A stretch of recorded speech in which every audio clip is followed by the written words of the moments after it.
¿Puede un cristiano caer en idolatría? Vamos a tratar de responder esa pregunta a través de las Escrituras.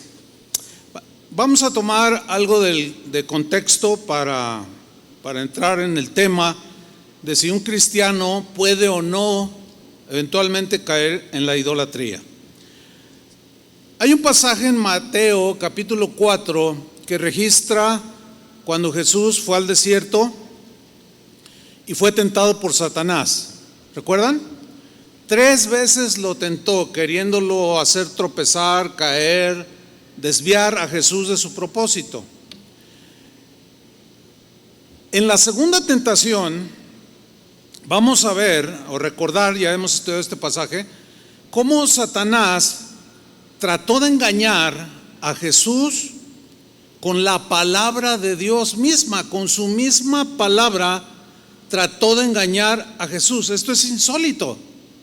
Sin embargo, Satanás sigue usando la misma estrategia, con la misma palabra de Dios en la cual creemos, nos puede engañar y desviarnos. Es algo paradójico, pero vamos a verlo. Mateo capítulo 4 versículo 6. Satanás le dice en el 5, si eres hijo de Dios, lánzate. O sea, lo subió al pináculo del templo, acuérdense que era una actividad mental, y en el versículo 6 le dijo, si eres hijo de Dios, o sea, como diciendo, a ver, demuestra que eres hijo de Dios, échate abajo, le dice.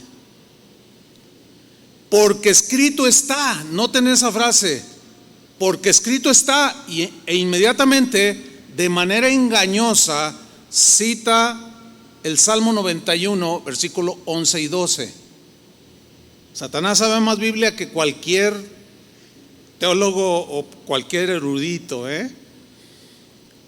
Porque escrito está, y le cita este salmo, a sus ángeles mandará acerca de ti o alrededor de ti, y en sus manos te sostendrán. Pero lean la última frase, para que no tropieces con tu pie en piedra. Bueno, yo nunca he sabido que las piedras vuelen o estén en el aire, ¿verdad que no? Lo cual significa que el versículo estaba mal citado, porque ciertamente en nuestro caminar en este mundo, cuando hay peligros que a veces ni nos damos cuenta, Dios envía a sus ángeles que nos cuidan en todos nuestros caminos para no tropezar en piedra. Quiero que vean la respuesta en el versículo 7, la respuesta de Jesús. Satanás le dice, escrito está, y Jesús le dice, escrito está también. Esa frase es muy importante. Escrito está, sí, escrito está también, que no tentarás al Señor tu Dios. Y le citas Deuteronomio 6:16. ¿Significa esto que Dios se contradice o se contrapone? En ninguna manera hay contradicción. Lo que hay es un complemento de la Escritura con la Escritura, pero la Biblia no se contradice, Dios no se puede contradecir. Los que nos metemos en problemas somos nosotros, a veces como humanos que fallamos, pero a veces instigados por Satanás, tomamos textos que aislamos de otros textos, los citamos mal y nos metemos en problemas. Escuche con atención lo que voy a decir. Citar textos queriendo decir algo que Dios nunca dijo es tentar a Dios. La típica, tenemos al esposo desobligado, flojo, maldiciente, maltratador de su esposa, pero va a una iglesia. Y un día la esposa le dice, oye mi amor, pues tienes que trabajar, tienes que hacer esto, ayúdame con los niños. Tú cállate, la Biblia dice que te sometas. Ah, mira qué espiritual. La Biblia sí dice que la mujer debe de someterse al marido, ¿sí o no? Pero él le cita, está escrito que te sometas. Pero escuchen esa clase de hombres, escrito está también, ama a tu esposa, sustenta a tu esposa, cuida a tu esposa. Y como dicen los niños, ¿verdad?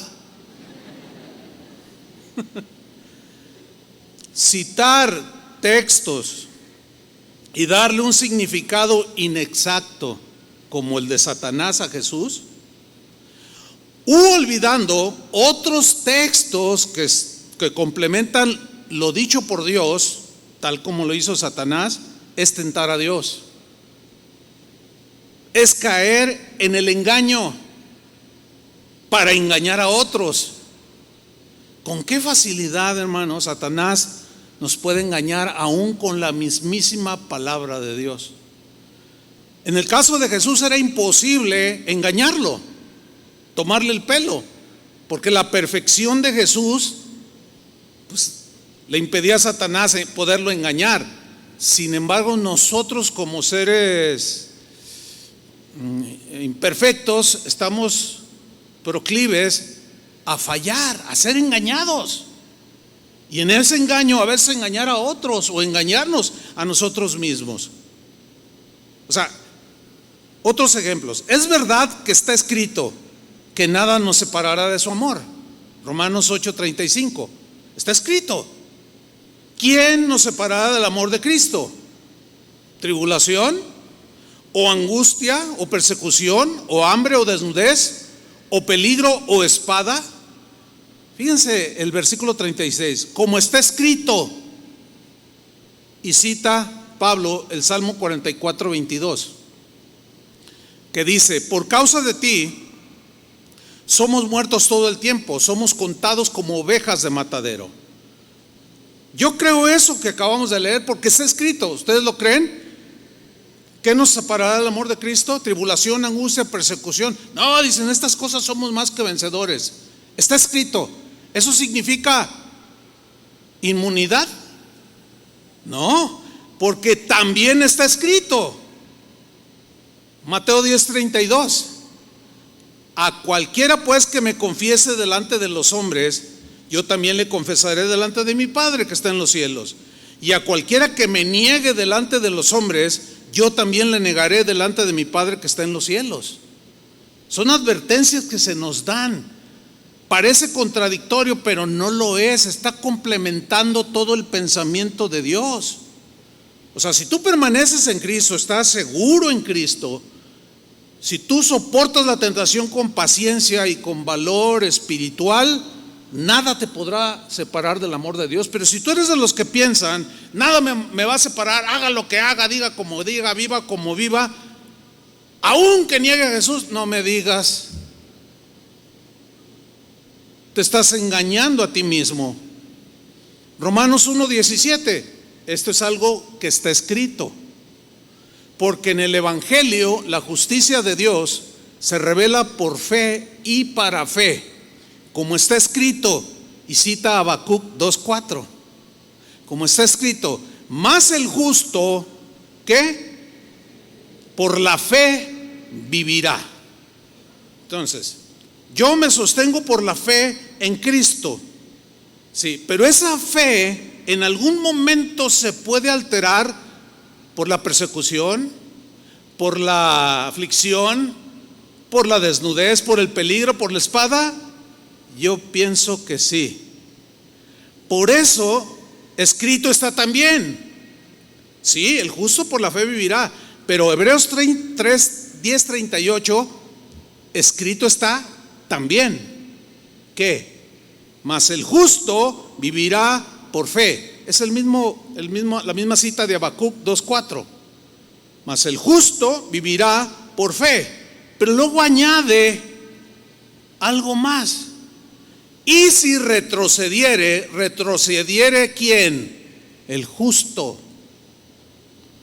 Y si retrocediere el justo, no agradará a mi alma. Escrito está también. Escrito está también. Acuérdense de la mujer de Lot. Colosenses 3:3. Escrito está. Porque habéis muerto, o sea, al pecado, a la vida pecaminosa. Ahora somos de Cristo. Porque habéis muerto. Vean lo que sigue a continuación. Es una frase hermosísima. Dice: y vuestra vida está escondida con Cristo en Dios. Qué bonito versículo, ¿verdad? Yo lo personalizo. He muerto a la vida antigua. Mi vida está escondida, protegida completamente con Cristo en Dios. Me encanta este versículo. Pero escrito está también. O sea, estoy protegido, mi vida está escondida, pero también está escrito, Mateo 24:4. Jesús les dijo: mirad que nadie os engañe. ¿Me están siguiendo? O sea, sí dice esto, está escrito, sí, ahí está, me agarro de eso, sí, pero también está escrito. Siempre va a haber algo que equilibre las verdades de Dios, siempre. Juan 10:27, escrito está en el Evangelio de Juan. Palabra de Dios es esta: mis ovejas oyen mi voz. ¿Cuántas son ovejas del Señor? Jesús dijo: mis ovejas oyen mi voz, y yo las conozco, y me siguen, y yo les doy vida eterna. Esto es maravilloso, vida eterna, y no perecerán jamás. Mira la última frase: y nadie las arrebatará de mi mano. O sea, si tú tu vida está escondida en Cristo, estás con Cristo, habitas bajo la sombra del Altísimo, nadie puede llegar, ni nada puede llegar nada más así porque quiere o se le ocurre, y arrebatarte de las manos de Jesús. ¿Verdad que no?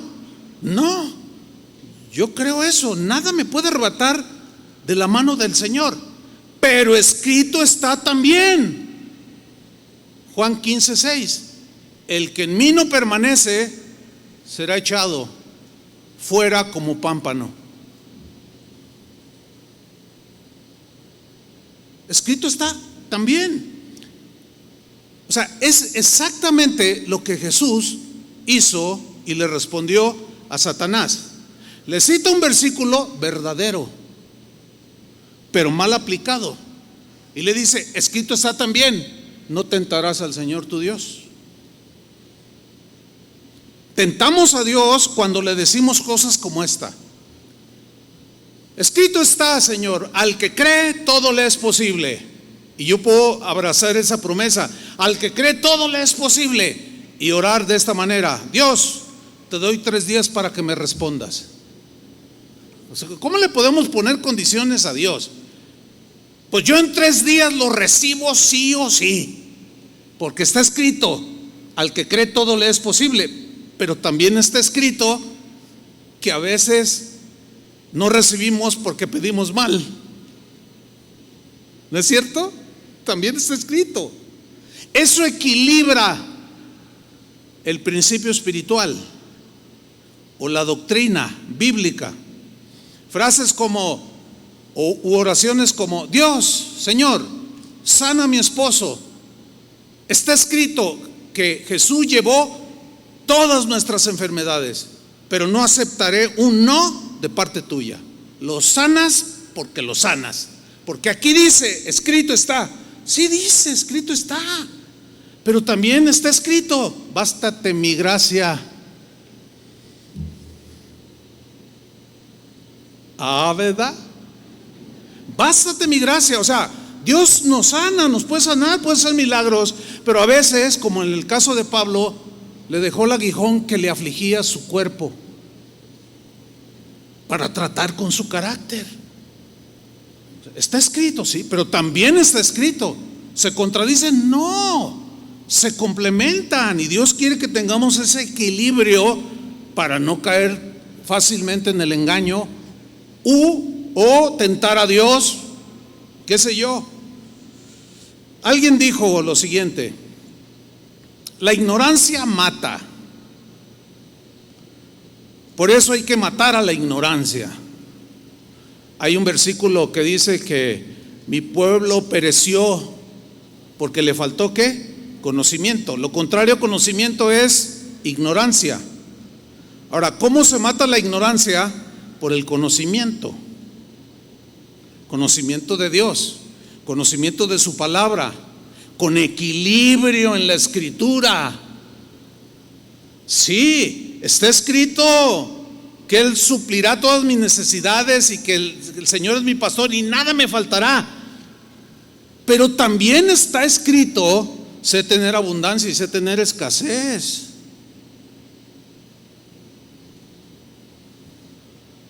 A ver, una pregunta para ustedes de primer año. ¿Qué pasa o qué me pasa si por ignorancia desconozco la ley de tránsito de Jalisco? Pregunta: ¿la ignorancia evitará que yo no sea sancionado? Claro que no. La ignorancia de la ley de tránsito de Jalisco evitará que yo pague las consecuencias por haber violado las leyes de tránsito. Evidentemente que no. Ningún cristiano va a poder alegar ignorancia, porque está escrito. El problema está en que muchas veces sí somos ignorantes por falta de conocimiento, pero vamos creciendo en conocimiento cada día. Pero a veces conocemos y de manera deliberada pretendemos ignorar. Esto es lo que le sucede engañosamente a algunos cristianos.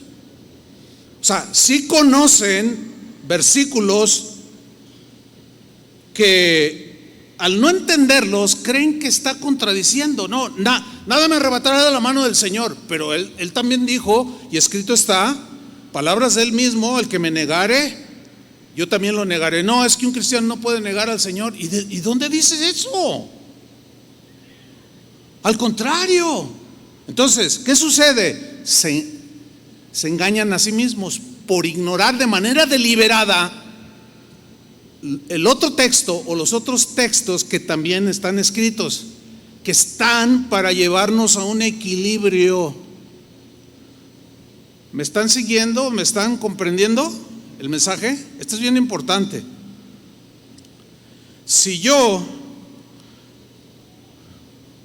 voy conduciendo y llego a una esquina y quiero dar vuelta a la izquierda y veo un disco que tiene un dibujo de una flecha que dice a la izquierda pero está cruzada. Todos los que conducen, ¿qué significa ese disco con una flecha cruzada? ¿Qué significa? Que no debo. Ahora, yo puedo ignorar esa flecha cruzada, ¿sí o no? Y pasarme. Pero resulta que al darme la vuelta, el trolebús, el metro, me impacta y me medio mata. Ay, Señor, ¿por qué permitiste? No inventes. No inventes.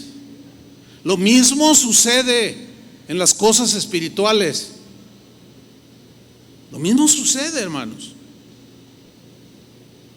Hablando de ignorancia, miren lo que dijo Pablo a los Corintios. ¿Qué sucede? Déjenme darle un contexto breve.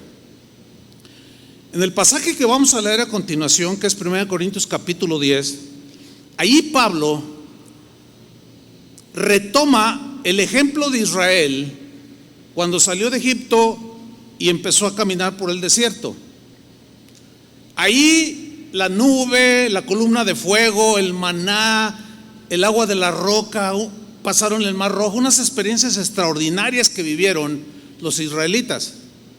Entonces Pablo toma esta historia del pueblo de Israel para advertir a los cristianos de Corinto y a todos los cristianos de todas las edades que no repitieran las mismas cosas. Los corintios llegaron a pensar que eran inmunes, que no les podía pasar nada porque ya estaban en Cristo.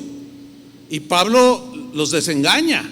Pablo les advierte que no tengan ese exceso de confianza, que no se sintieran inmunes y confiados de que nada nos pasará.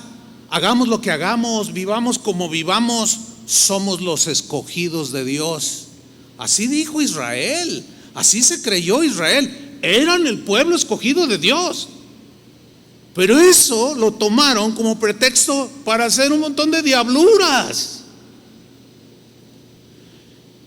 Y Pablo dice, no, momento, no. Vamos allí, 1 Corintios 10:1. Porque no quiero, hermanos.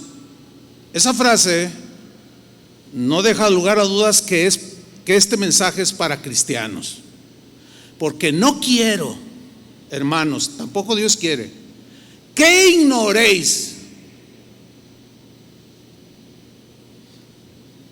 Quiero que lo sepan bien, porque si lo ignoras y lo cometes, sigue siendo culpable. Sigue habiendo consecuencias.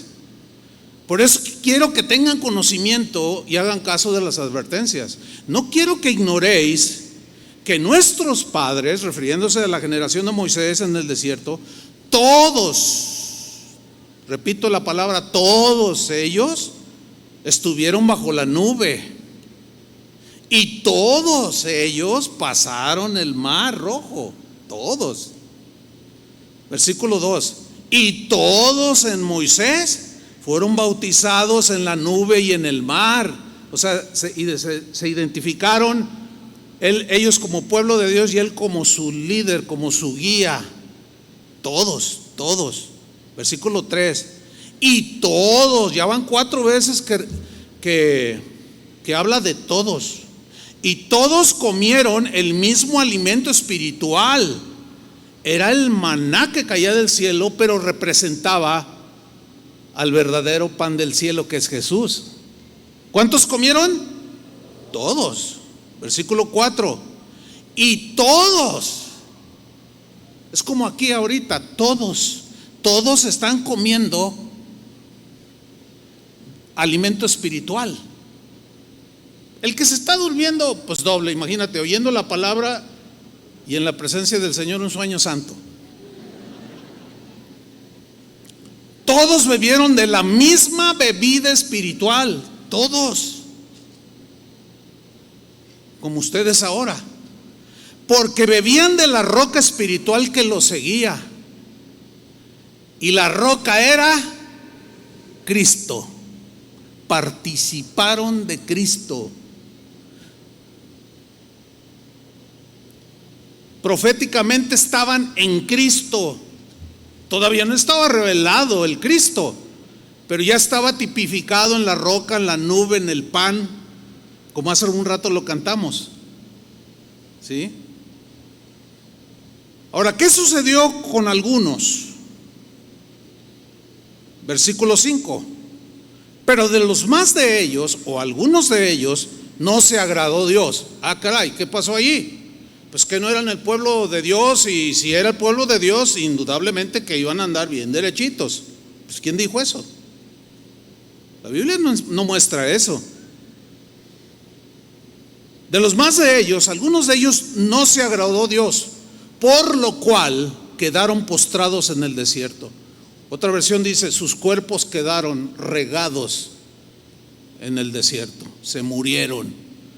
Ay, pues que no era el pueblo de Dios, protegido por Dios. Sí, pero ¿qué hicieron? ¿Qué pasó? Y aquí es donde entra la historia. Dice el versículo 6, dice Pablo, les dice, miren, estas cosas, las que está a punto de narrar, y todo lo que viene en la generación de Moisés, estas cosas sucedieron. Y luego dice, como ejemplos, que también se puede traducir como advertencia. O sea, eso sucedió y es para nosotros, ese ejemplo que les pasó a ellos, como una advertencia para nosotros. Aquí en esta parte, aquí en esta frase, para nosotros es Pablo y los Corintios. Es un ejemplo para nosotros, para que no codiciemos cosas malas. Pregunta, ¿puede un cristiano o un creyente codiciar cosas malas? Es bien obvia la respuesta, ¿no? Como ellos codiciaron. Versículo 7.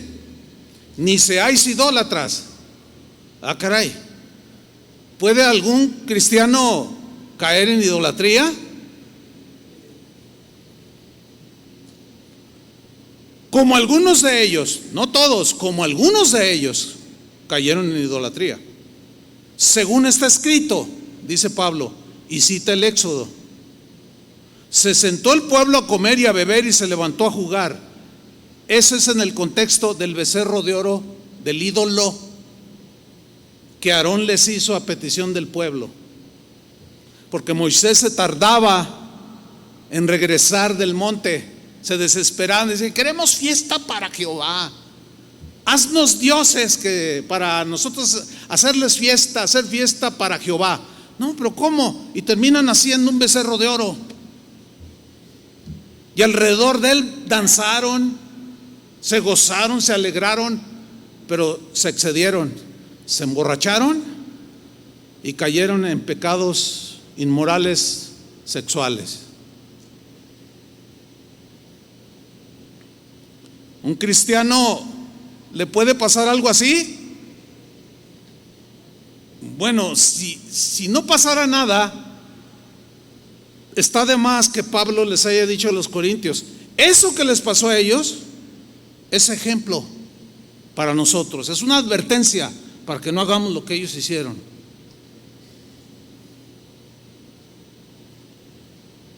Dice el versículo 8: ni forniquemos. ¿Puede un cristiano caer en fornicación?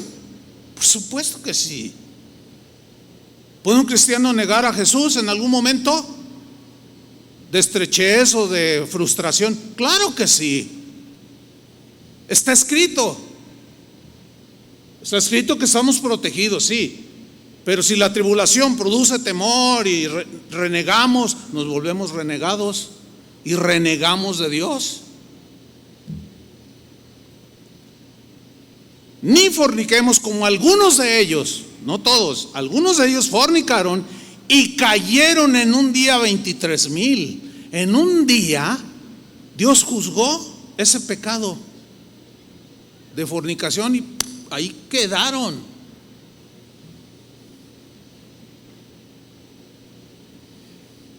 Versículo 9: ni tentemos al Señor. Y aquí podríamos preguntar: ¿puede un cristiano en algún momento tentar a Dios? ¿Sí o no? Porque si dice: ni tentemos al Señor. Vean lo que le pasó a Israel. Como también algunos de ellos le tentaron y perecieron por las serpientes. Tentaron a Dios, lo provocaron, lo ofendieron, lo desafiaron, y Dios envió como juicio serpientes que los mordieran, y quedaron muchos postrados en el desierto. Versículo 10: ni murmuréis como algunos de ellos murmuraron y perecieron por el destructor. Pregunta: ¿puede algún cristiano caer en murmuración? Ahora fíjate el versículo 11: y estas cosas, lo antes narrado, les acontecieron a aquella generación como ejemplo, como advertencia. Vean la frase que viene a continuación: y quedaron escritas, están escritas en la Biblia. ¿Para qué? ¿Con qué propósito? Para amonestarnos, para advertirnos a nosotros, a todo cristiano, a quienes han alcanzado los fines de los siglos. Esos somos nosotros. Estamos en los finales de los siglos de la historia humana. Nosotros sabemos eso, entendemos eso. Entonces, si no pasara nada, ¿por qué Jesús dice que Pablo dice que esas cosas le sucedieron y están escritas para amonestarnos a nosotros? Si no pasa nada, si estoy protegido. No sé si me están entendiendo. O sea, sí dice, yo creo que nada me puede arrebatar de la mano del Señor. Nadie puede llegar nada más así. Pero, ¿qué con mi corazón? ¿Qué con lo que yo pienso? ¿Qué con lo interno de mi ser? Donde puedo empezar a endurecer mi corazón y a dejar de recibir la gracia de Dios y a endurecer mi corazón de tal manera que deje de recibir la gracia de Dios. Eso dice la Biblia también. No se contradice, se está complementando. Ahora, fíjate el versículo 12, es tremendo el versículo 12, porque justamente lo que Pablo les quiere decir en el versículo 12 es que ellos estaban teniendo un exceso de confianza en un argumento que no era del todo cierto, o mejor dicho, no es que no fuera cierto, sino en un argumento que le faltaba el complemento. Me siento seguro, pero también me advierte. Hay un círculo con una flecha cruzada que dice: no te des la vuelta. Versículo 12.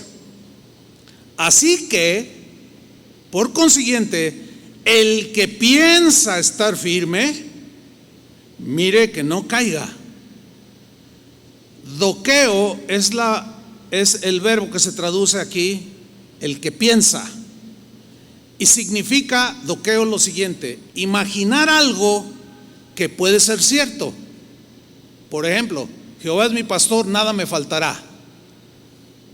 Es cierto, ¿no? Estoy en una necesidad, entonces yo me agarro de esa promesa, es cierto. Pero si no llega la provisión y empiezo a enojarme con Dios porque no sanó a mi tía, porque no me suplió el trabajo, y mira cómo estoy, y eso que soy tu hijo, y si no fuera tu hijo, ¿qué? Y empiezas a desafiar a Dios, vas a terminar negándolo y alejándote. Ahora, dice la definición doqueo: imaginar algo que puede ser cierto. Salmo 23, es cierto. Pero también la definición incluye algo cierto o erróneo, como el texto que le citó Satanás a Jesús. Es cierto, es verdadero que sus ángeles manda que nos cuiden, pero no me voy a subir al edificio aquí del hotel que está aquí por Lázaro Cárdenas, porque está escrito que va a mandar a sus ángeles. Me voy a lanzar y me voy a hacer pedazos. ¿Me estoy explicando? O sea, es errónea la aplicación. Y ese es el engaño que Satanás quiso hacer caer a Jesús, en ese engaño. No lo logró, obviamente, porque le dijo: escrito está también. ¿Qué es lo que nosotros necesitamos aprender? Y yo lo veo de continuo, citando textos por aquí, por allá, y agarrándose de ahí. El otro le dice: oye, pero también la Biblia dice esto. No, aquí dice esto. Sí dice, pero también escrito está este otro lado.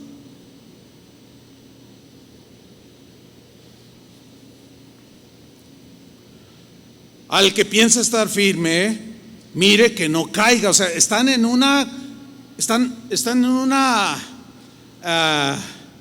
abusando, están en un error, pensando que están firmes. Vivan como vivan, hagan lo que hagan, digan lo que digan.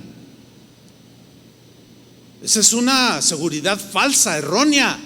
Entonces, se entiende que los corintios pensaban erróneamente. No pasa nada si fornicamos, si tentamos al Señor, si murmuramos, si somos idólatras, si nos rebelamos, no pasa nada. Mi vida está escondida en Cristo.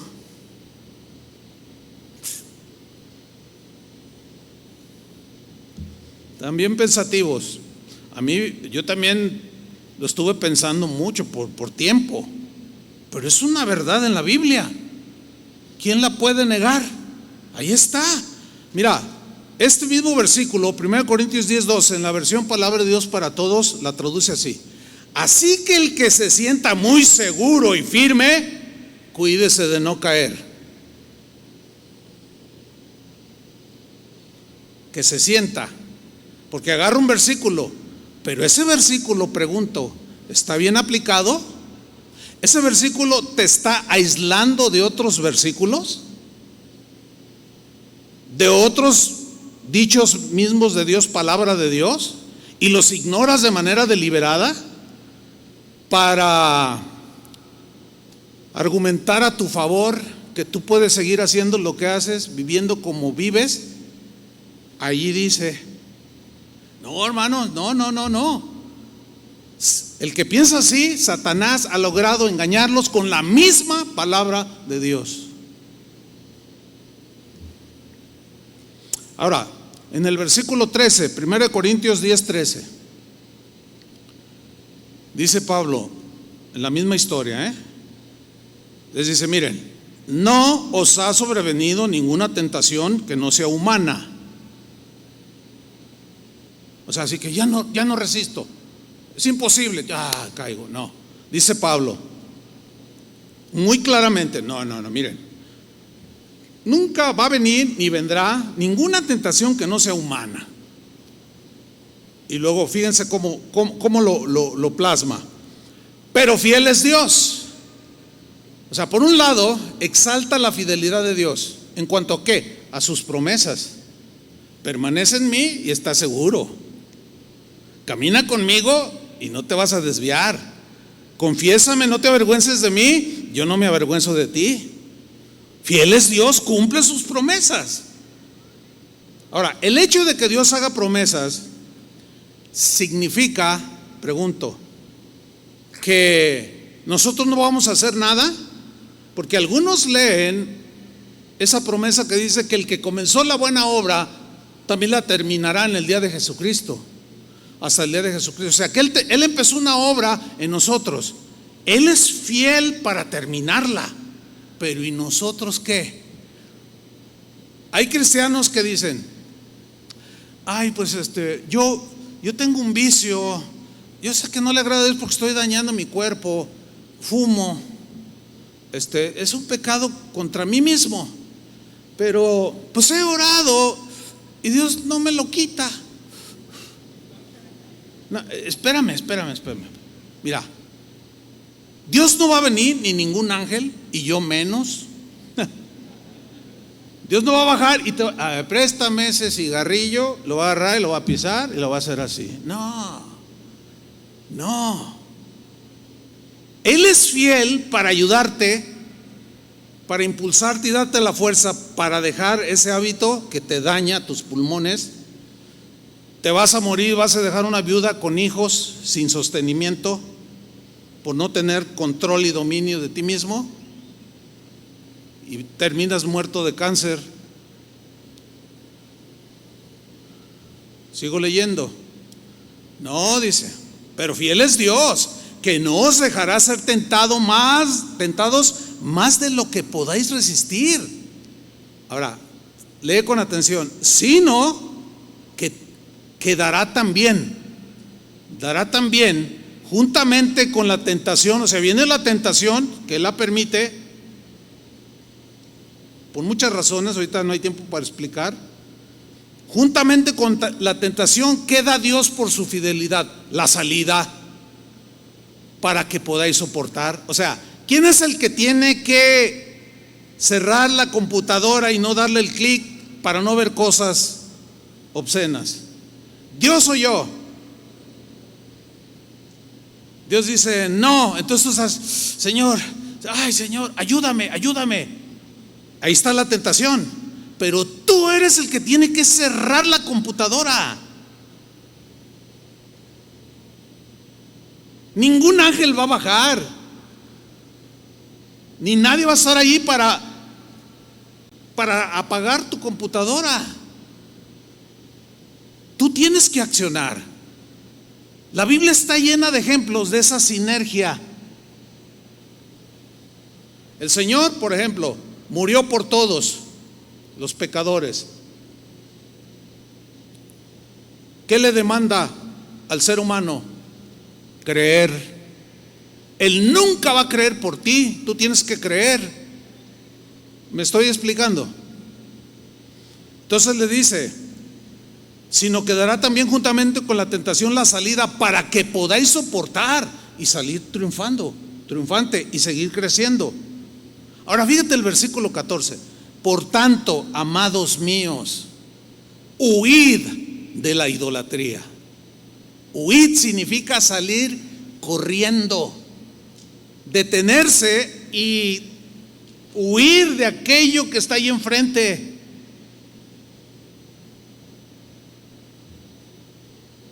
Si en tu trabajo te está asediando un hombre o una mujer, o un varón, se da de todo, ¿qué tienes que hacer para vencer esa tentación? No des ocasión.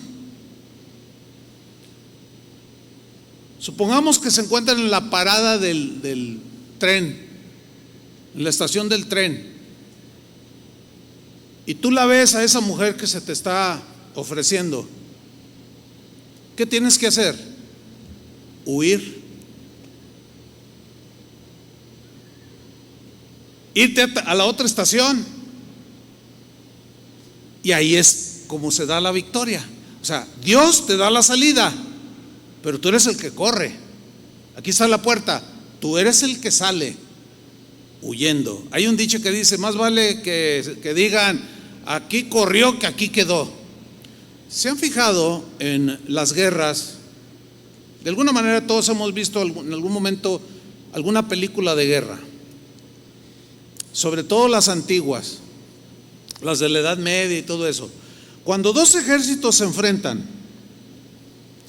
y uno va prevaleciendo, llega un momento en que el líder o el jefe de ese ejército, el general, dice: ¡retirada! ¿Han visto esa escena?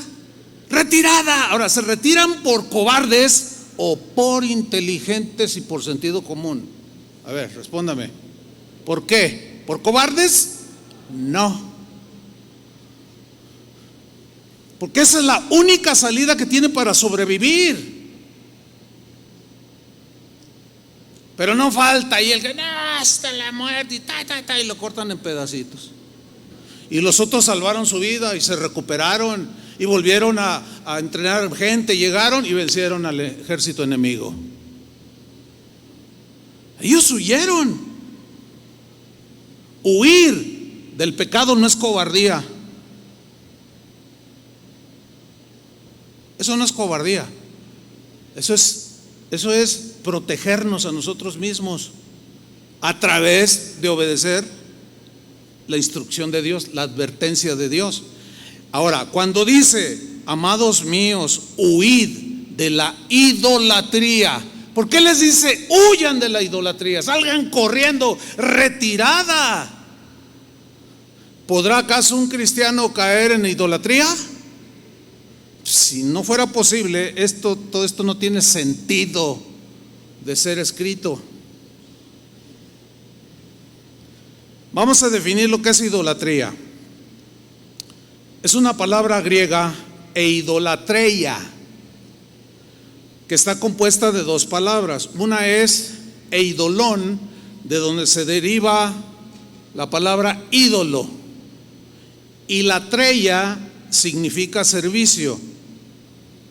La definición entonces es servir a un ídolo. Ok, ¿qué es un ídolo?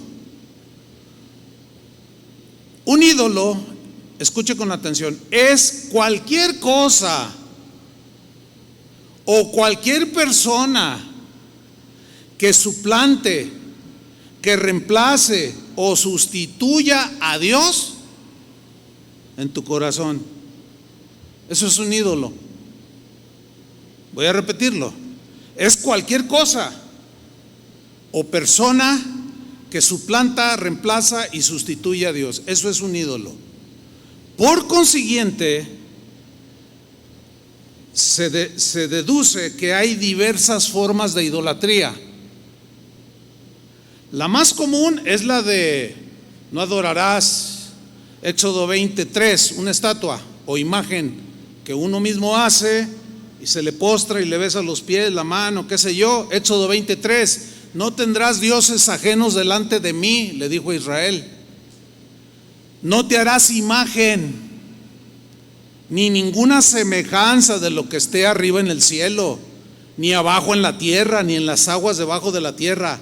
No te inclinarás a ellas, a esas imágenes, del tipo que sean. Puede ser la imagen de un hombre, puede ser la imagen de un gato, puede ser la imagen de... Ustedes saben que los egipcios tenían 20,000 dioses. No te inclinarás a ellas, ni las honrarás. Entonces, nosotros los cristianos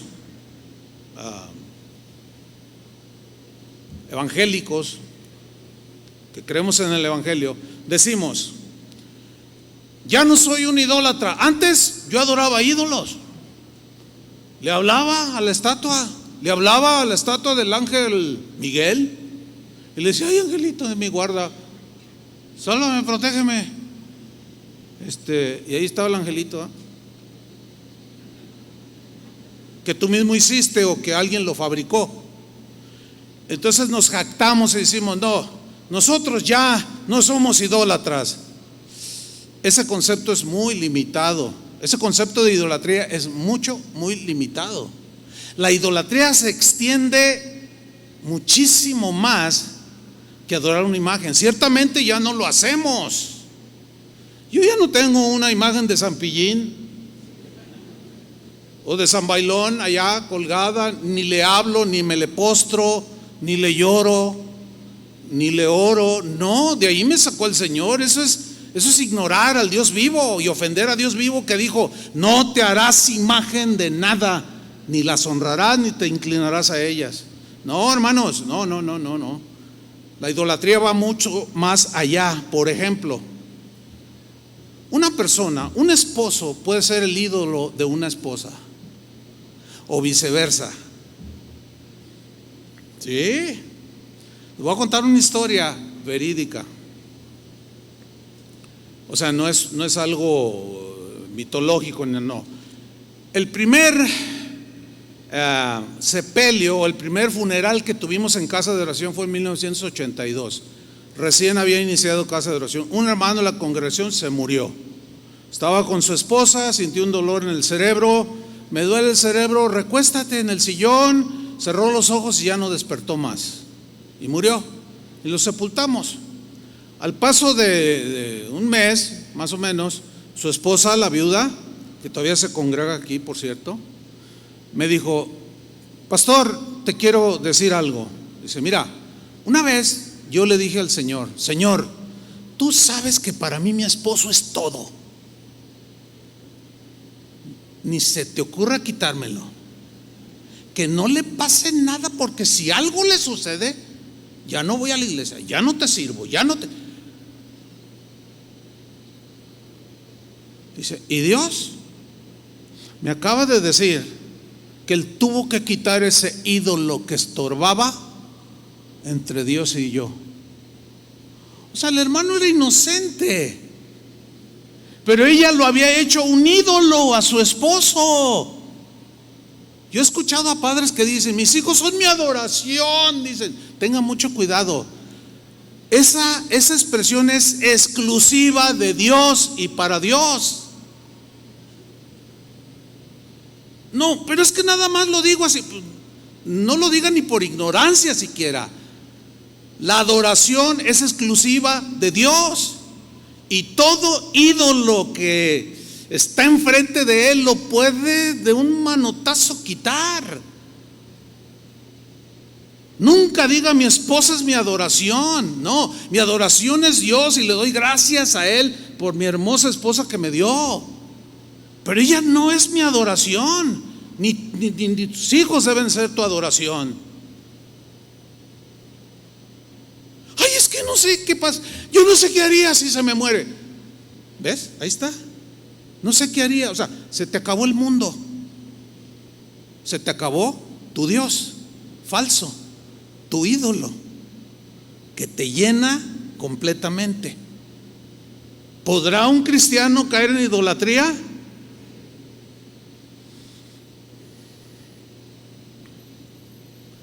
Con razón Jesús dijo en Mateo 10:37, el que ama padre o madre más que a mí, no es digno de mí. Precisamente por eso, porque cualquier cosa o persona que ocupa el lugar de Jesús en tu corazón es un ídolo.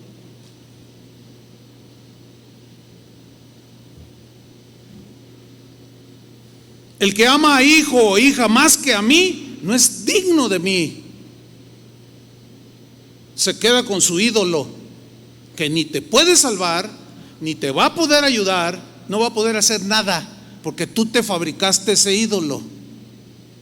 De manera ignorante, inconsciente, lo que tú quieras, pero a fin de cuentas es idolatría. Ahora, por otro lado, todos sabemos que los deportes en general ayudan para una buena salud física. ¿Están de acuerdo conmigo, no? No hay nada de malo en practicar un deporte, cualquiera que este sea donde ejercites tu cuerpo. Pero juzguen esta historia que voy a narrar. Un pastor en una ocasión se me acercó y me dijo: pastor, ¿qué hago con mi director de alabanza? Él me dice, como tú sabes, él es muy deportista y le fascina el fútbol. Entre paréntesis, a mí me gusta el fútbol, lo jugué por muchos años. Y como testigo ahí está el Jimmy, que Jimmy el guardatemplo, le metió un gol de media cancha. No, es en serio, pregúntenle. Pues ahí más o menos me defendía. Me gustaba, me gusta. Pero me dice el pastor, dice, él forma parte de un equipo amateur y a veces y juega en una liga, pero a veces el equipo juega los domingos a las 10 de la mañana, que es cuando tenemos nuestra reunión. Yo dije, ya sé qué hace este. Le digo, y dice, pues se va a jugar fútbol y me deja tirado la alabanza en la iglesia. Eso se llama idolatría. En algo que intrínsecamente no es malo, pero tú lo elevaste a la posición. Es más importante eso que Dios mismo. Eso es un ídolo. Por idolatría y fanatismo pasó lo que pasó en Querétaro. Ustedes saben a lo que me refiero. Por idolatría y fanatismo en un deporte que es sano.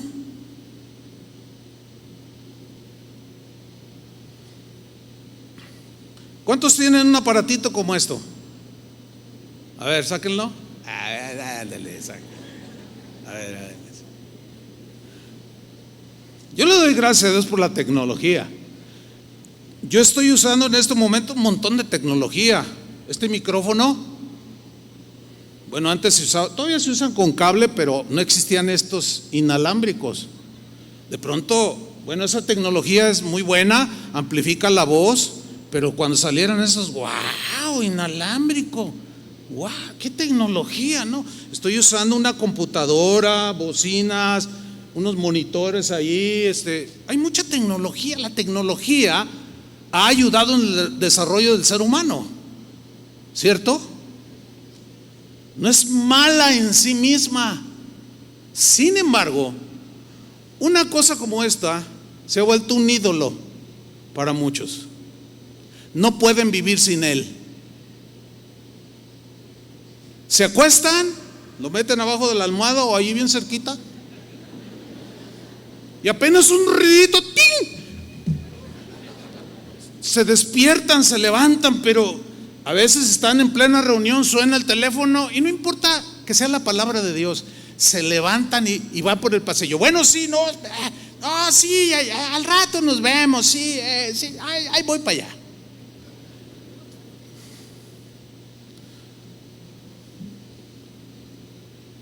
Una cosita como esta. Y ahorita lo estoy usando como cronómetro. Ahí se ve lo que llevo predicando. Mire, 56 minutos. Si lo alcanzan a ver los de aquí adelante, es bueno. Pero yo no nací con él. Sin embargo, se puede volver un ídolo. Las redes sociales, ni se diga. Hay gente que literalmente consulta primero su Facebook que hablar con Dios. Y yo debo decirles, ese es un nivel de idolatría, O sea, no puedo vivir sin Él.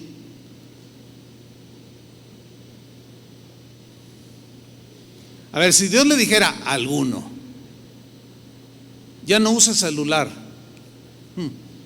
se frustrarían y a lo mejor hasta pensarían en suicidarse.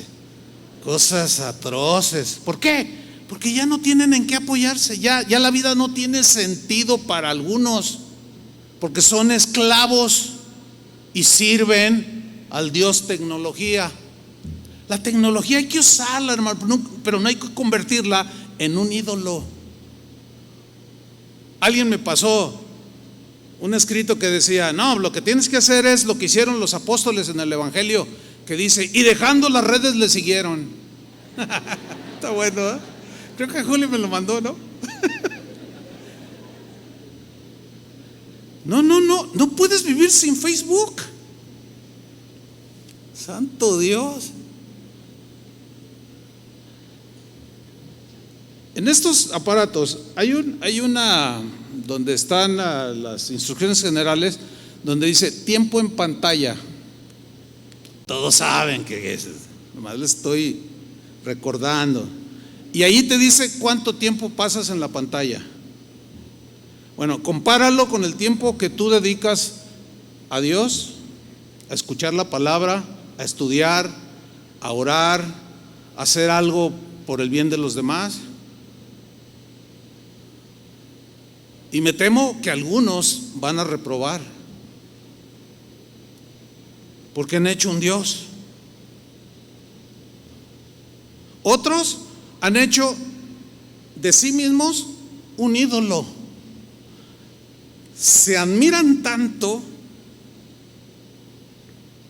que los científicos el día de hoy ya están manejando un trastorno psicológico, así lo denominan los científicos, y lo han llamado, coloquialmente ahorita lo han llamado, porque es un fenómeno nuevo, es una enfermedad nueva, lo han llamado selfistitis. ¿Le es familiar selfistitis? O sea, que yo agarro mi dispositivo, mi celular, y le pongo cámara y me tomo un selfie, y luego otro, y luego otro, y luego otro, y luego otro, y luego otro, y otro, y luego lo subo al Facebook. ¿Sabes qué dicen los científicos ahorita?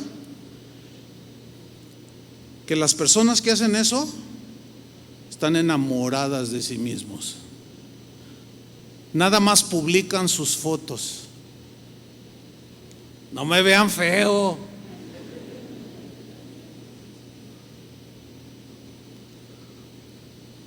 En todas las poses posibles, tu foto, tu selfie, y luego la suben al Facebook para esperar los comentarios. Ay, qué guapa, siempre tan hermosa. Ay, gracias, amiga. Siempre tan esto. Ay. Se da mucho en las mujeres, pero también en los hombres. ¿Saben? Ya, eso es un tipo de narcisismo, que es una historia ya de los griegos, ¿no? Que se miraba tanto y ay, no podía ir. Y se ve que él fue el que compuso ese canto que decía, ¿cómo era? Se me olvidó, Julio. Qué bonito soy, qué bonito soy. ¿Cómo me quiero? Qué bonito soy, qué bonito soy. Sin mí me muero. Es increíble, es increíble. Suena jocoso y suena así chistoso y ja, ja, ja, ja, ja. Pero ¿saben una cosa? Muchos tienen de ídolos a sí mismos. Se creen los más inteligentes. No hay otro como tú. Y lo publicas y selfies por todos lados. Qué increíble, ¿no? ¿Ven cómo la idolatría tiene una definición mucho más allá de San Pillín? Pero ahí va otra. Miren, esto es paradójico, o sea, es algo así como, ay, ¿cómo es posible que suceda eso? Ahí va, mira, una doctrina bíblica, una enseñanza bíblica, o cualquiera que tú pongas, una doctrina bíblica que te aleja de las demás doctrinas bíblicas, te van a llevar a un error. Porque te agarraste nada más de esa doctrina que, aunque es bíblica y escrito está, te olvidas de las otras que también están escritas. Un ejemplo, yo puedo citar la carta de Juan que dice: amado, yo deseo que tú seas prosperado en todas las cosas, así como prospera tu alma. O sea, prosperado en todas las cosas incluye lo material, ¿no es cierto? Bien. Sin embargo, muchos cristianos solo se enfocan en lo material y dicen: Dios quiere bendecirme. Además está escrito, dicen, que Jesús se hizo pobre para enriquecerme a mí. Fíjate cómo se imaginan que lo están citando bien, pero es erróneo. Ese texto que dijo Pablo, que Él se hizo pobre para enriquecerme a mí, significa riquezas espirituales por el amor de Dios. Ahora, ¿que incluye de alguna manera lo material? Por supuesto que sí, pero también está escrito. Jesús dijo: no, la vida del hombre no consiste en la abundancia de bienes que posee. Tengan mucho cuidado con la avaricia. ¿Sí o no? Entonces, yo puedo tomar una enseñanza de que ciertamente Dios bendijo a Abraham y lo hizo rico. Él era un hombre rico. Job también, y muchos otros. Y no puedo nada más agarrar esos ejemplos y olvidarnos que también está escrito: sé tener abundancia y sé tener escasez.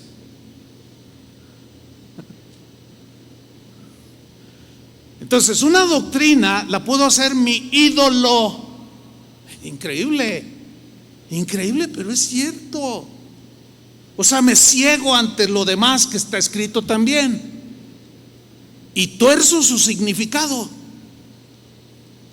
Y de ahí me agarro y de ahí no me mueve nadie. Oye, pero también está escrito. No, pero nada más no entienden.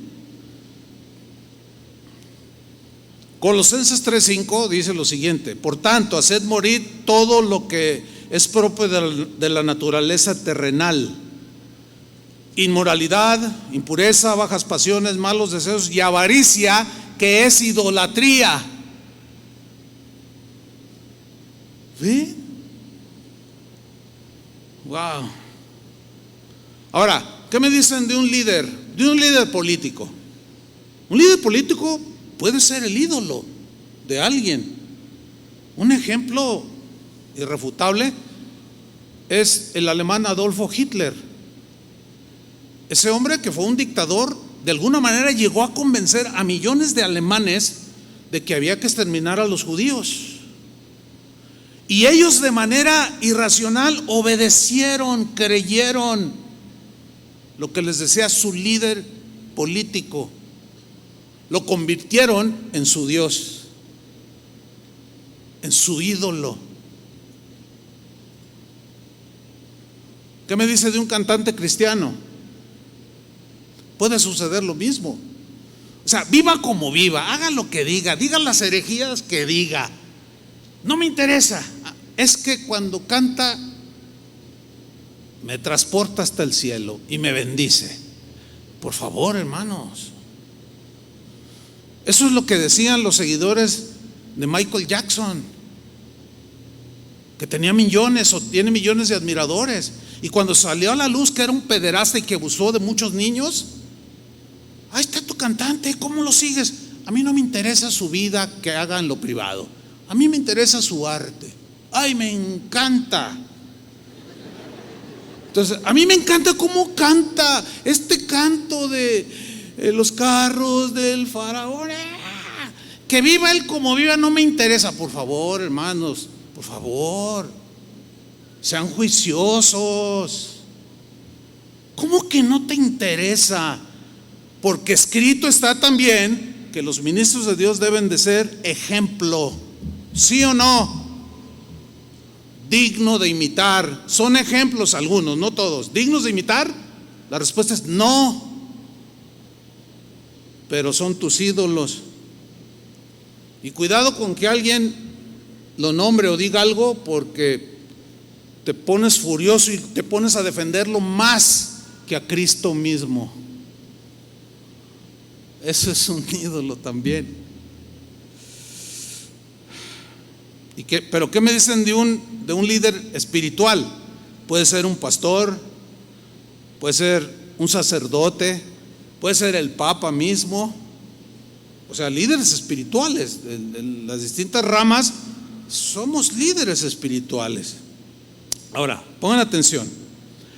Una cosa es, por un lado, que un papa, un sacerdote o un pastor, como es mi caso, nos pongamos en el lugar de Dios en las mentes y corazones de ustedes y les exijamos obediencia absoluta, ciega.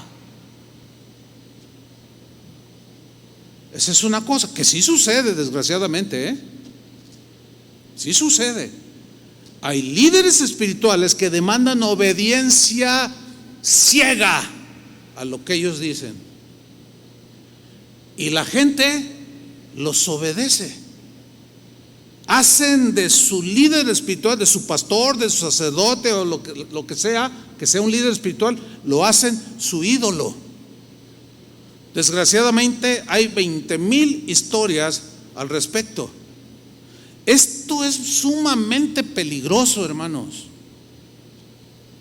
No, hay de aquel líder espiritual, lo voy a personalizar, algo que nos incumbe a nosotros como cristianos. Hay de aquel pastor, profeta o apóstol o lo que sea, que de manera deliberada demande obediencia absoluta, ciega a sus congregantes, porque se está poniendo en el lugar de Dios. No se le debe cuestionar, cuidado, es que dan la impresión de que son perfectos, que no se equivocan, y muchos lo siguen, se la creen y hacen de su pastor su ídolo.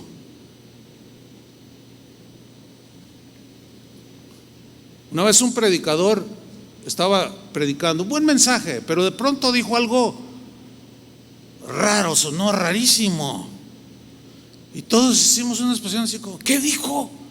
Y él reacciona de la siguiente manera, dijo, sí, ya sé que esto no está en la Biblia, esto que acabo de decir no está en la Biblia, pero lo digo yo. Ay, no, al final, bueno, él era mi amigo, ya no somos amigos, por esa y otras razones. Pero oye, ¿qué onda? ¿Cómo? No está en la, pero yo lo digo. Ay, porque tú lo dices, yo lo tengo que creer y lo tengo que obedecer. No, bueno, me excedí. No, pues ten mucho cuidado. Ten mucho cuidado con lo que dices. ¿Cómo que no dice la Biblia, pero lo digo yo? Pues, ¿qué te crees o qué? Wow. Miren, hay una historia, no la vamos a leer, en 1 Samuel 5, versículo 1 al 5. Sucede que los filisteos capturaron el arca de los israelitas, el arca de Dios. El arca siempre en la Biblia representa la presencia de Dios.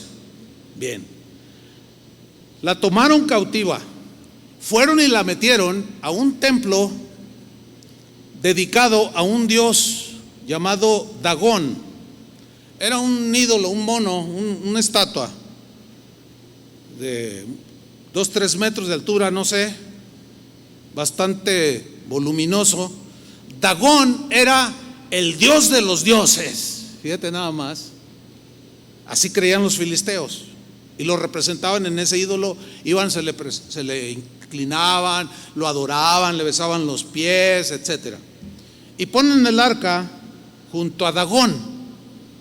Se termina el día, cierran las puertas del templo. Al siguiente día abren las puertas del templo de Dagón y encuentran a Dagón tirado. ¡Ay! ¿Quién tiró? ¿Cómo es que se cayó la estatua de nuestro dios Dagón? Y como pudieron, con cuerdas y lo que sea, lo volvieron a levantar. Ay, ahí está ya nuestro Dios, ¿verdad? El Dios de los dioses.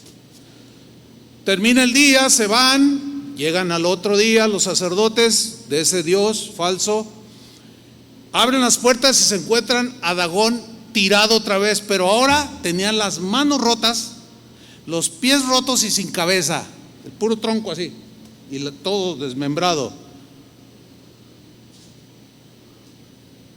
¿Qué aprendemos de esa historia? ¿Sabe qué aprendemos?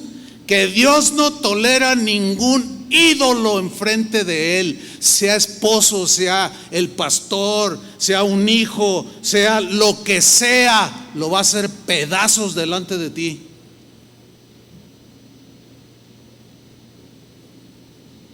Así es que cuida bien tu teléfono. Y cuida bien cuántas fotos te tomas, porque ese ídolo puede quedar sin cabeza. No, es serio, hermanos, es serio.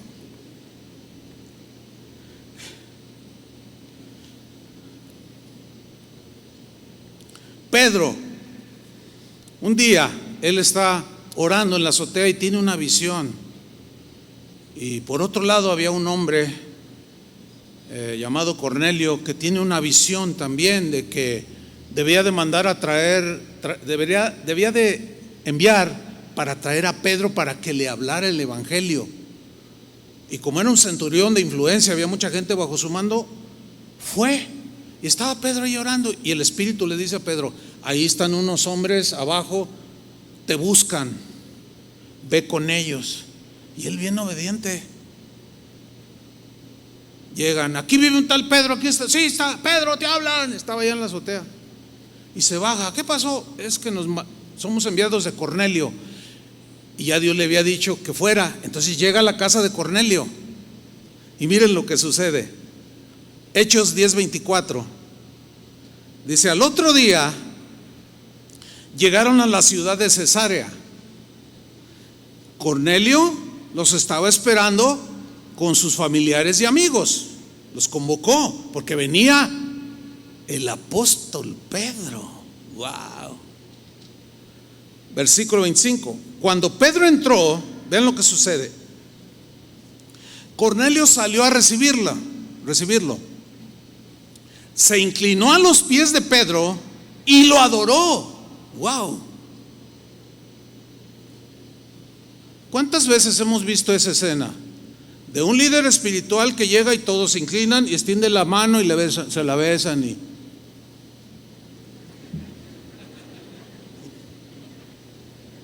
estaba viendo el otro día una película de los templarios, de los cruzados cristianos.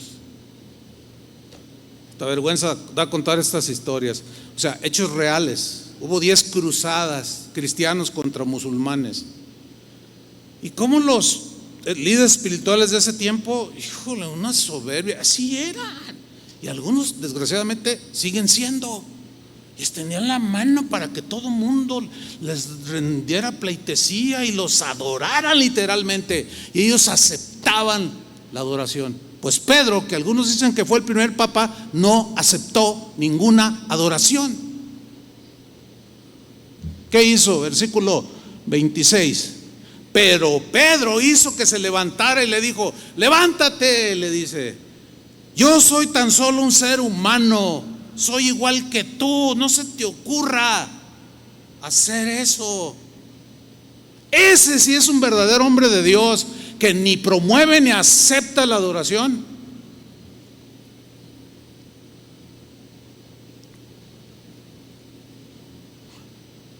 Todo líder espiritual batallamos en nuestro ser interior por los halagos de la gente. Porque puedes hacer tú de tu pastor tu ídolo, Agua, mira, yo no me quiero quedar sin cabeza, Yo no quiero que Dios me desaparezca porque tú haces del pastor tu ídolo, tu favorito, el mejor predicador. No, tengan mucho cuidado. Yo me quiero morir viejito y predicando. Por eso es que continuamente yo les digo, hermanos, mídanse. Nada más que algunos, como en la mañana, pues comparto el mismo mensaje, ¿no? Mídanse, o sea, está bien honrar a sus pastores, está bien respetarlos, está bien, pero de ahí ay, hermanos, ¿y usted qué haríamos? Cálmate. Bueno, algunos en la mañana ya ni me hablaron, porque no hay ni que saludarle. No inventen, porque somos tan exagerados y se van al otro extremo. No, salúdenme, por favor. Soy normal a ustedes. Un hermano me dijo, ay, vi ese hermano que me preguntaron, ¿a poco el pastor danza? ¿Que si danzo? Pues claro, que yo estaba brinque ahí también, gozándome junto con ustedes. Yo me gozo y promuevo la alabanza a Dios, no para mí ni para nadie más. Y soy celoso de eso. Y algunos dicen, ay, pastor, yo sé que a usted no le gusta que le digan, ay, pero mire, hermano, yo sé que a usted no le gusta, pero es que usted, miren, nomás porque soy educado y tengo dominio propio, si no, les da unas cachetadas espirituales, No, a veces dan ganas. Tú ves, ay, tan idólatra. Algunos sí les digo, ¿sabe qué, hermano? Bájele. No, es que, mire, yo sé que a usted no le gusta, pero diga lo que diga, pero es que cuando lo encontré en internet, no, mi vida, ay, qué difícil, hermanos, qué difícil. Bueno, yo no acepto nada de eso. Algunos van a decir, viejo payaso, diga lo que quiera, no me interesa, porque yo sé en quién he creído, sé quién es Dios, y quiero guardar la advertencia y huir de la idolatría, y mucho menos ser objeto de idolatría. Que otros la reciban, ese es problema de ellos, hay que orar por ellos. Pero salúdenme, ¿no? O sea, pero hasta allí. Quiero terminar con esto, por si a alguno todavía le queda dudas de si un cristiano puede caer en la idolatría o no. Resulta que un día el apóstol Juan, que estaba teniendo unas revelaciones tremendas que hoy las tenemos y las leemos escritas en el libro de Apocalipsis, y estaba en ese éxtasis espiritual, teniendo unas revelaciones que para nosotros hoy son una bendición. Y estaba él allí, y un ángel le trae un mensaje tremendo. En Apocalipsis 19:9 dice Juan, y escribió, no escondió su pecado, reconoció que había caído en idolatría. Dice, el ángel me dijo, escribe esto: benditos sean todos los que han sido invitados a la cena de las bodas del Cordero. Gloria. Yo voy a estar ahí, ustedes también. Perseveren. O sea, está escrito, bienaventurado, sí, pero si tú endureces tu corazón y andas haciendo lo que te da la gana, pensando erróneamente que no te pasa nada, si piensas estar firme, mira que no caigas, porque escrito está también.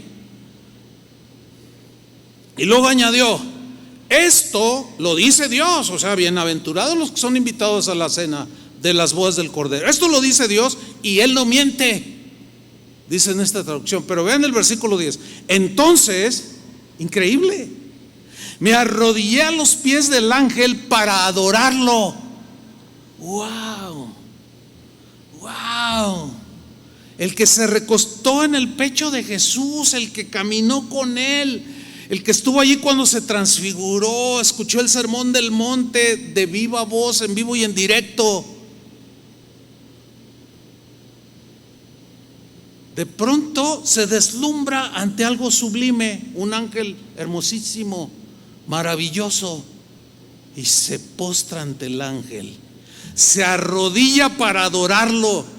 Ahora, ¿cómo reaccionó el ángel? Como era un ángel de Dios, reaccionó como tal. Pero él me dijo, el ángel me dijo: no lo hagas, no lo hagas, Juan, no me adores a mí, adora a Dios, le dice. Qué débiles somos. Todavía algunos se atreven a decir que estamos súper seguros, que no me pasa nada. Pues ¿en qué mundo viven? También está escrito. No nos engañemos a nosotros mismos, hermanos.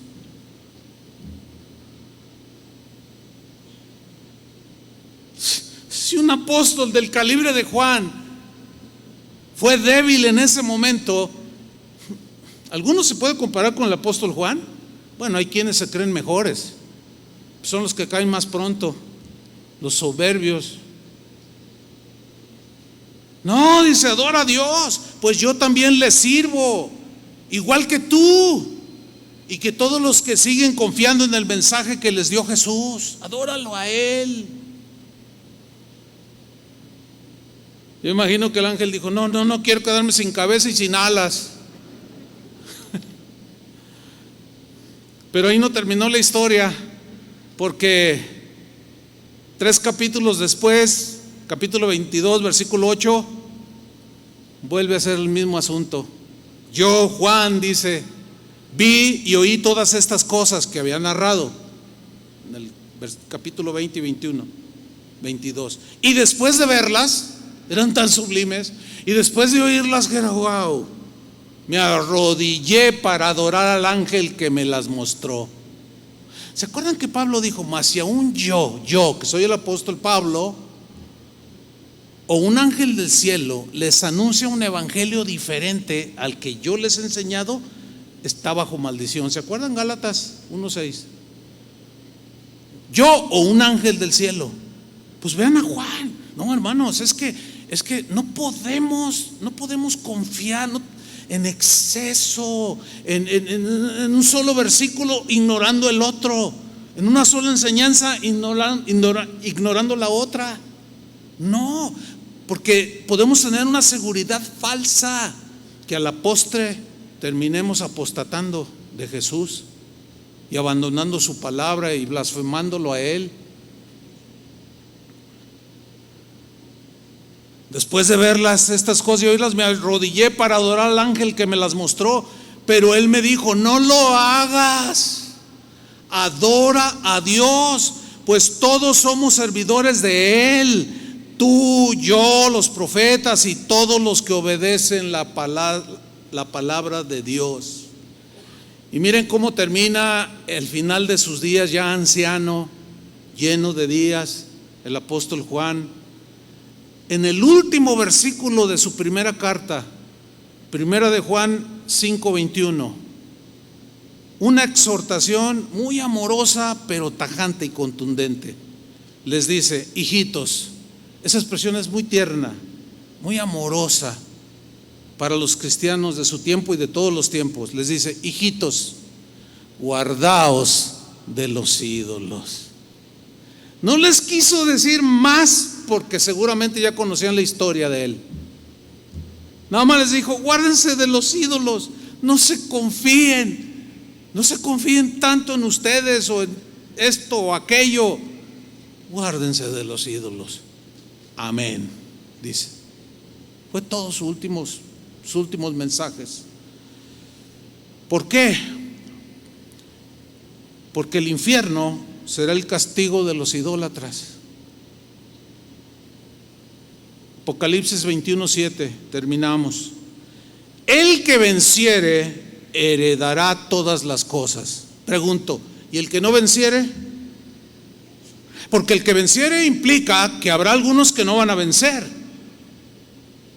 ¿Cierto o no?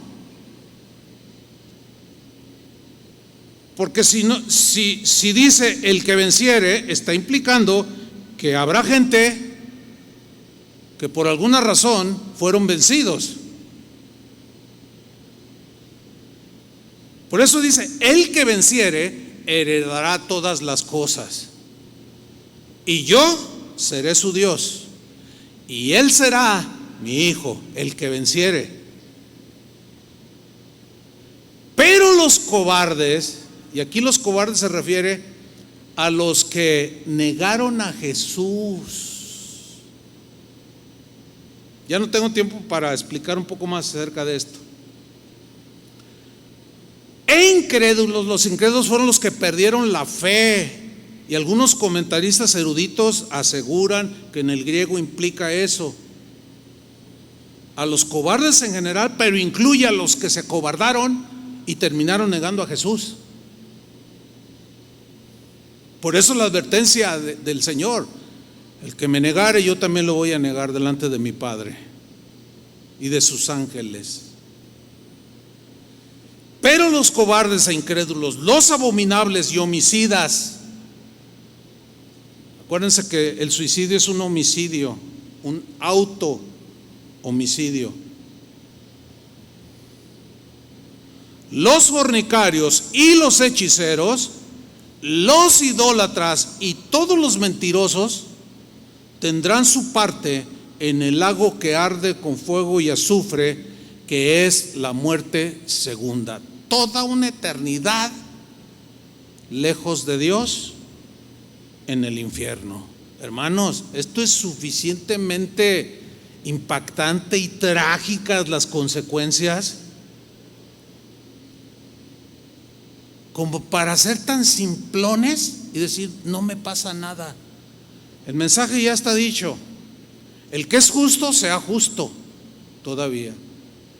El que es santo, santifíquese todavía. El que es inmundo, sea inmundo todavía.